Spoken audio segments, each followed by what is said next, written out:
کنارت خیلی ها هستن، کسی تنها تر از من نیست. من اونقدر بی تو ویرونم که حتی چاره رفتن نیست. سرت گرمه نمیفهمی چه حالی بی تو من دارم. تا کی باید بگم خوبم باز اشکامو نگه دارم.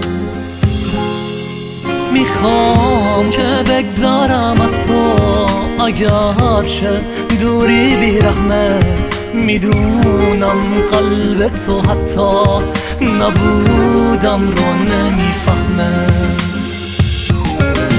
میرم شاید که برگردم به اون عشق خیالیم و شاید چشمای مغرورت یه روز دید جای خالیم و نمیدونم تو این روزا تو هم با عشق درگیری به هر کی میرسی بازم سراغ من رو میگیری.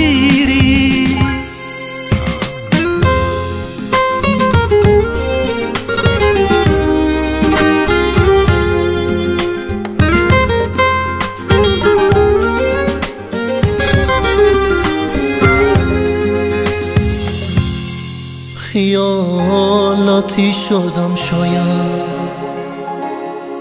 تو رد میشی به آسونی. تو رد میشی نمیبینی که رفتم سوی ویرونی.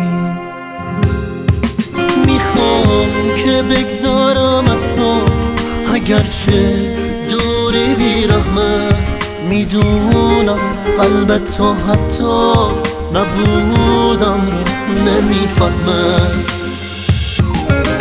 میرم شاید که برگردم به اون عشق خیالیم و شاید چشمای مغرورت یه روز دید جای خالیم و نمیدونم تو این روزا تو هر کی میرسی بازم سراغ من رو